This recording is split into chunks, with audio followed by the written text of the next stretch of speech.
Kita beralih ke berita selanjutnya. Kepolisian Resor Jembrana memperlakukan siaga 1 pasca tertangkapnya para pelaku teroris di Bekasi dan Ngawi. Penjagaan pintu masuk Bali melalui Pelabuhan Gilimanuk lebih diperketat.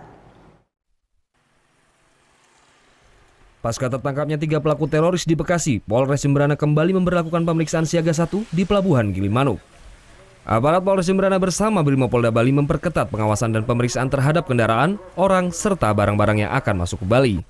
Bahkan Polres Jembrana menambah 30 personil untuk lebih mengintensifkan pemeriksaan.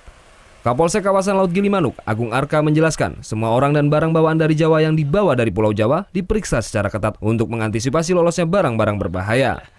Jadi sasaran pemeriksaan seperti biasa, termasuk terhadap orang, barang, terus kemudian kendaraan. Kita lakukan secara pemeriksaan secara teliti, secara mendetail. Kalaupun nanti kita karena jumlahnya terlalu banyak mungkin kendaraan, di masing-masing polsek juga akan dilaksanakan 21 untuk menjaring atau memfilter masuknya barang ilegal ke Bali. Selain pemeriksaan di pintu masuk Pelabuhan Gilimanuk, Polres Jembrana juga gencar melakukan giat operasi terhadap surat-surat kendaraan di sepanjang jalur Gilimanuk Denpasar.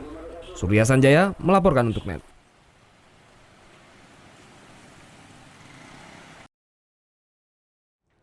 Thank you. Udah selesai nonton beritanya?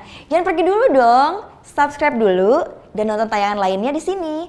Subscribe, nonton lagi. Subscribe, nonton lagi.